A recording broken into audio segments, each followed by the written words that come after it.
तो स्वागत है आपका पाठशाला में। आज हम निकालने वाले electric field due to uniformly charged non conducting sphere और इसका ईआर ग्राफ भी बनाएंगे। अब देखो ये नॉन कंडक्टिंग स्फीयर क्या होता है, इसका सिंपल सा मतलब है, इसका जो आउटर बाउंड्री होगा ना वो एक इंसुलेटर है। क्या है? इंसुलेटर है। और क्लास 11th में हम इंसुलेटर को क्या बोलते हैं? डाइलेक्ट्रिक्स बोलते हैं। तो मतलब इसका आउटर सरफेस सीधा बोल दो इंसुलेटर है या फिर डाइलेक्ट्रिक्स बोल दो, ठीक है। अगर एक इंसुलेटर है तो चार्ज को कंडक्ट नहीं करेगा, मतलब चार्ज को बाहर जाने नहीं देगा। तो यहाँ पे जो चार्जेस होंगे तो ये लोग आपस में बैठ के धक्का मुक्की कर रहे होंगे,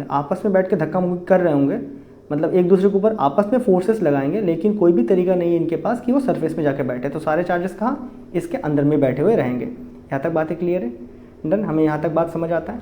तो अभी हम इसके थ्रू निकालना चाहते हैं कि इलेक्ट्रिक फील्ड कितना होगा। तो डन, सेम वही गॉस लॉ को लगाएंगे यहाँ पे। तो मान लेते हैं हमारा एक केस है, तो ये हमारे पास एक नॉन कंडक्टिंग स्फीयर है जिसके अंदर चार्जेस है, जिसके अंदर यूनिफॉर्मली चार्ज है। डन, यूनिफॉर्मली चार्ज है, पूरा चार्ज बिंदास भरा भरा है अंदर में। ये हमने बना लिया,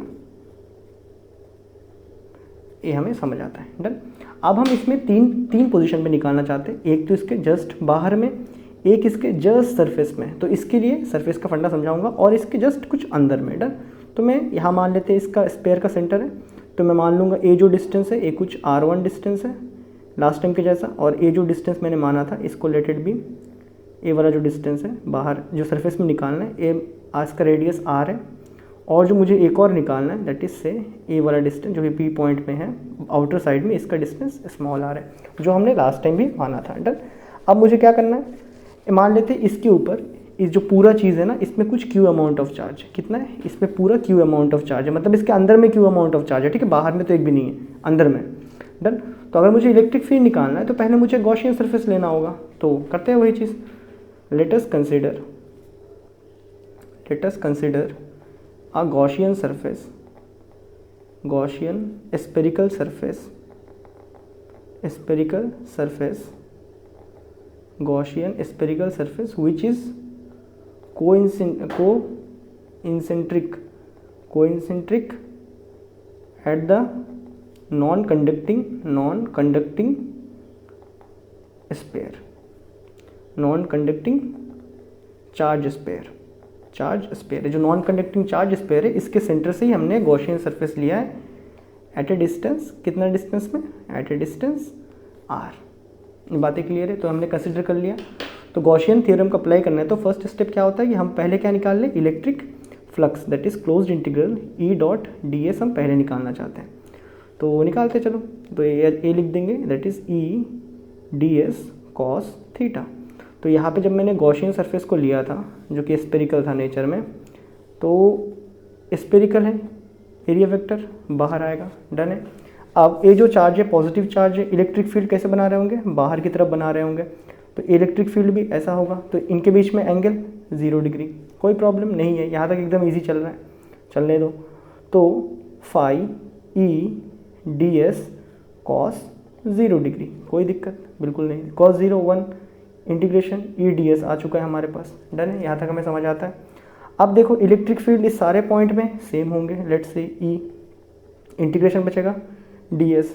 तो गॉसियन सरफेस का जो सरफेस इंटीग्रल क्या आएगा? कितने डिस्टेंस में? r में लिया था surface integral, that is surface के छोटे छोटे एलिमेंट को जोड़ लेंगे तो क्या आ जाएगा? पूरा सरफेस निकल के आएगा। और किसका आएगा? स्फीयर का सरफेस निकल के आएगा, दैट इज 4πr²। यहाँ तक हमें बातें क्लियर है, आ चुका है। सेकंड स्टेप गॉसियन सरफेस में क्या होता था? गॉसियन थ्योरम को अप्लाई करने में enclose charge, that is charge enclosed by the Gaussian surface. Gaussian surface कितने चार्ज को इनक्लोज कर रहा है? दैट इज पूरा सरफेस इस पूरा चार्ज को इनक्लोज कर रहा है। लेट्स से क्यू, कोई दिक्कत नहीं है। उसके बाद अप्लाइंग गॉस लॉ, उसके बाद हम गॉस लॉ का अप्लाई करते थे, Gauss law and putting values, कोई दिक्कत नहीं है। गॉस लॉ का अप्लाई करते हैं, वैल्यू को पुट करते हैं। गॉस लॉ क्या कहता है? क्लोज्ड इंटीग्रल ई डॉट डी एस किसके बराबर? Q enclosed upon epsilon not होता है, बराबर है। ई डॉट डी एस हमने ऑलरेडी निकाला है। ई डॉट डी एस हमने कितना? ई इंटू 4πr² निकाल लिया। ई इंटू 4πr² हमने निकाला है, is equal to Q enclose, charge enclose कितना है? पूरा चार्ज को इनक्लोज कर रहा है, let's say Q divided by epsilon naught. तो यहाँ से कितना आ रहा है इलेक्ट्रिक फील्ड हम निकालेंगे तो Q divided by 4πr² R square epsilon naught, बढ़िया से सजा के लग देंगे 1/4 pi epsilon not Q upon R square. तो अगेन किसका फॉर्मूला है, पॉइंट चार्ज का। तो सॉलिड स्फीयर का भी आउटसाइड में पॉइंट चार्ज के जैसा बिहेव होता है। तो नोट लिखते हुए चलेंगे, solid non conducting sphere, charged sphere act as a point charge, क्योंकि फॉर्मूला पॉइंट चार्ज का है तो पॉइंट चार्ज जैसा बिहेव कर रहा है वो। Act as a point charge when we calculate electric field या फिर electric field intensity at outside. जब हम आउटसाइड में निकालते हैं तब ऐसा होता है। डन, रिमेनिंग डेरिवेशन करते हैं। अब हम जाते हैं सरफेस में। अब जब हम इस सरफेस में लेंगे, जैसे कि एक नॉन कंडक्टिंग सरफेस है, तो सरफेस में तो चार्ज होगा ही नहीं, तो हम क्या मानते हैं, एक बहुत ही छोटा सा डिस्टेंस dr, बहुत ही छोटा सा डिस्टेंस dr जो कि जस्ट चार्ज को ए कर रहे हैं, मतलब वो सरफेस के एकदम नज़दीक में है। जैसे ही सरफेस के नज़दीक में आ जाएंगे, समझ रहे हो ना, जैसे लास्ट टाइम जब हमने शेल को लिया था तो हमने एक पॉजिटिव में लिया था, इस बार एक छोटा सा नेगेटिव में लेंगे। आया समझ में, एक छोटा सा नेगेटिव में गॉसियन सरफेस को ले रहा है, जस्ट वो एकदम सरफेस के साथ टच है, समझ लो, जस्ट टच है। तो यहाँ पे हम निकाल रहे थे, ठीक है। तो यहाँ पे लेटस, जब हम लोग यहाँ पे सरफेस में निकालना चाहते हैं तो एट सरफेस, अभी हम सरफेस पे निकालना चाहते हैं, उसके लिए हम क्या करेंगे, एक गॉसियन सरफेस लेंगे, that is latus consider a Gaussian surface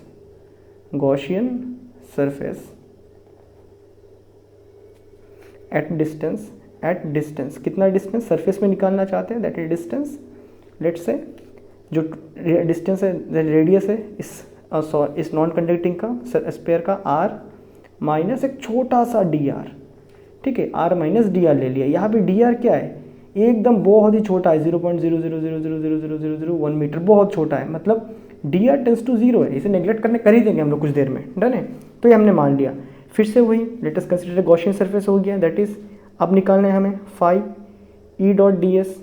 अगर यहाँ पे गॉसियन सरफेस लेते हो तुम तो इसका एरिया वेक्टर कहाँ आ जाएगा, इस कंडीशन में इसका एरिया वेक्टर अगेन आउटवर्ड आएगा, इलेक्ट्रिक फील्ड भी बाहर जा रहा होगा, थीटा कितना आएगा, 0 डिग्री आएगा। यहाँ तक हमें बातें समझ आता है। तो E D S is equal to क्या आ जाएगा हमारे पास, सिंपल, ठीक है, सेकंड स्टेप में अभी गॉस का, तो E D S cos theta का जगह 0 डाल दिया, तो फाइनली कितना निकल के आएगा तुम्हारे पास है वैल्यू ई डॉट डी एस।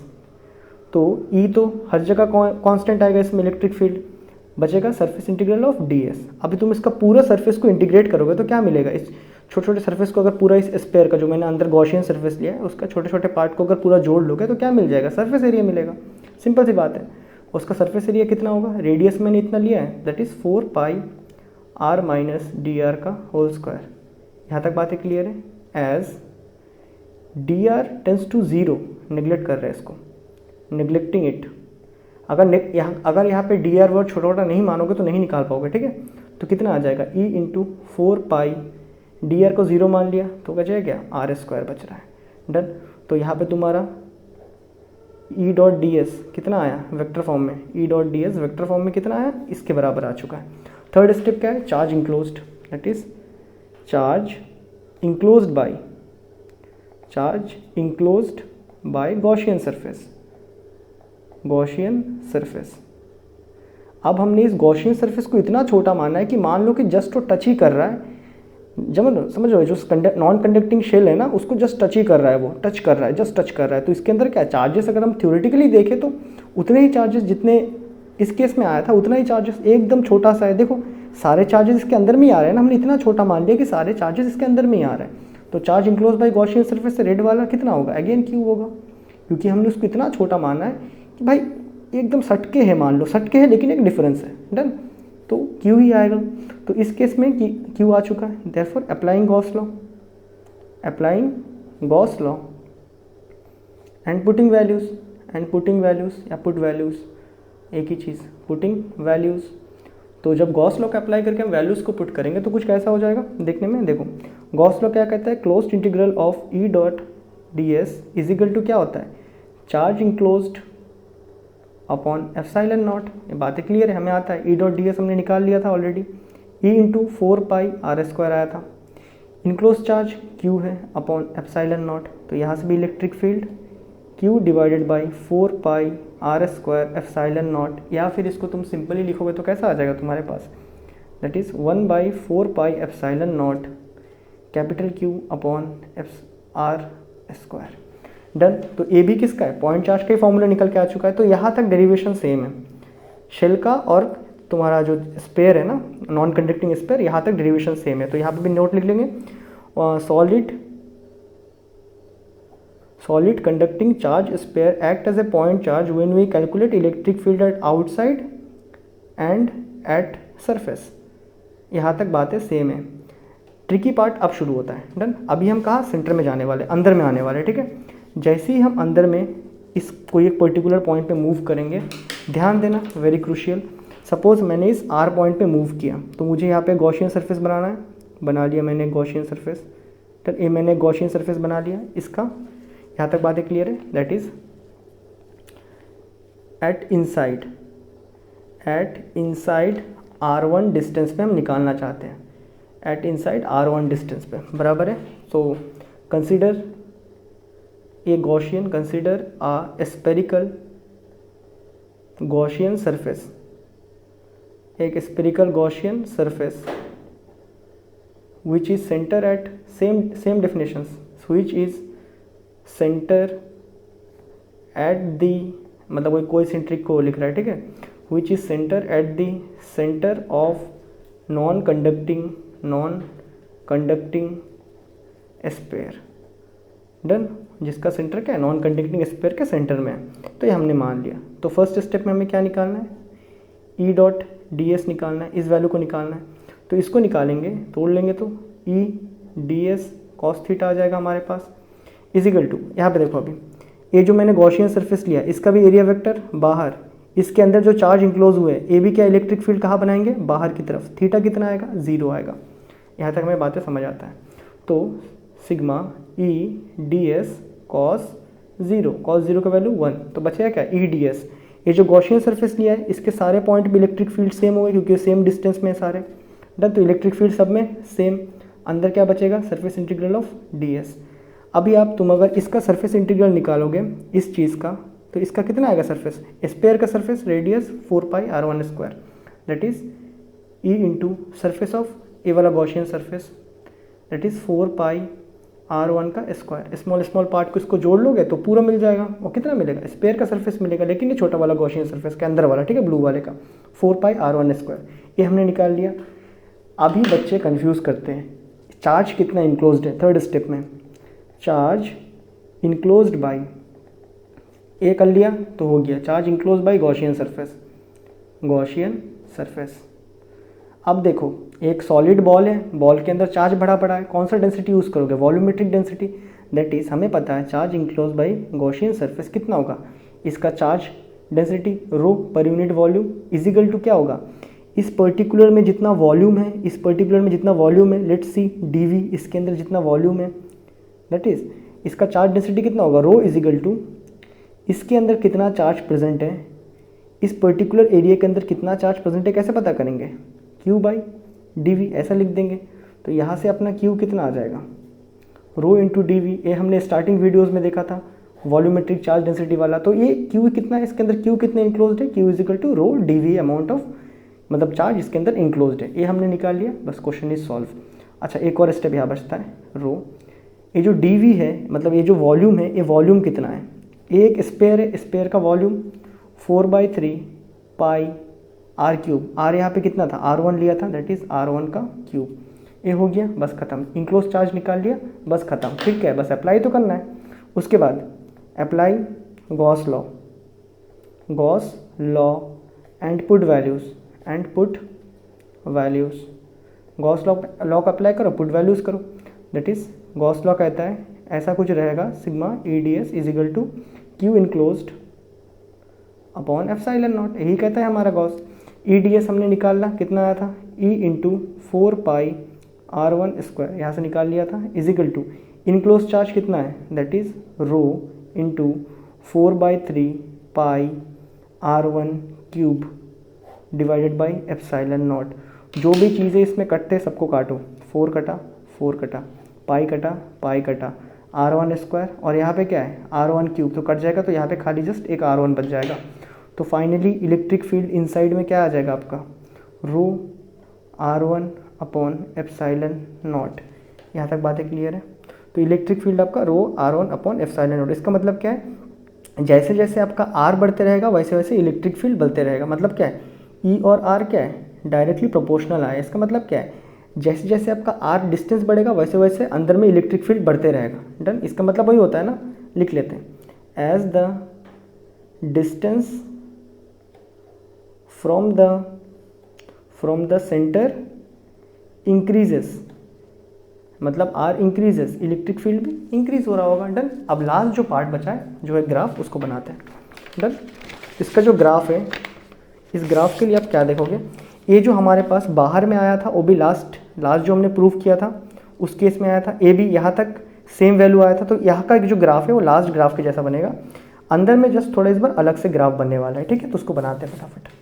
तो उसको बनाएंगे, इसका ग्राफ बना लेंगे। तो ग्राफ कैसा आ जाएगा, दैट इज़ ई और आर का हमें बनाना होता है ग्राफ।